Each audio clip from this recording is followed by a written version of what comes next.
regjistrimit, por edhe pasojat në rast të kështërimit të tyre.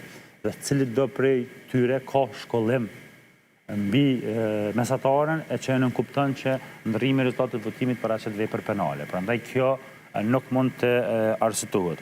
Dhe së treti, ne nuk konsiderojmë që ka drejtësi selektive, sepse nuk duhet të ekstrem dyshim i bazuar për të filluar hetimin e një personi, apo që të ndajti të kërkohen masa, qoftë edhe marrë telefoni, për mund me dyshim të arsushëm.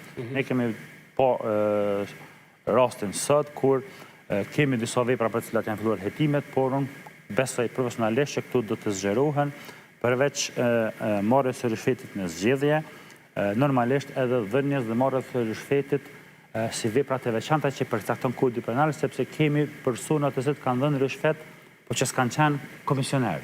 Sepse ajo që ka shumë rëndësi, Kodi Penal, ngjashëm si ligji për zgjedhjet, i ka përcaktuar komisioner dhe vëzhgues, qoftë edhe përkohësisht nëse kryen detyrë në zgjedhje si persona zyrtar. Dhe automatikisht e marrja dhe dhënia e rishfetit. Nuk është e marrja e rishfetit, dënimi me burgim përcaktuar deri në 12 vite. Madje ka jashtëzakonisht rëndësi të shifet, sepse kjo dispozitë thot, nëse dikush kërkon, nuk nënkupton pranimin apo marrjen e mjeteve, parave të favor.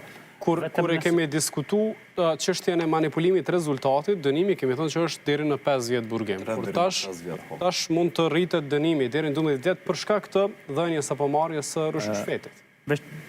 Unë më bëni analizë paraprakisht. Ideja që sipas Kodit Penal, kështërimi i detyrës në zgjedhje përcakton dënimin deri në 5 vite. Njëjtë dhënia dhe marrja e rishfetit në raport me zgjedhjet. Por këtu kemi parasysh kemi falsifikim të rezultateve të votimit gjithsesi deri 5 vite. Por, te marrja e rishfetit, ligji, Kodi Penal thot, kushdo që kërkon, nuk nënkupton që duhet me i marrë, vetëm nëse kërkohen. Përcakton dënimin deri në 12 vite. Madje, një situatë që mbetet sharohet gjatë hetimeve.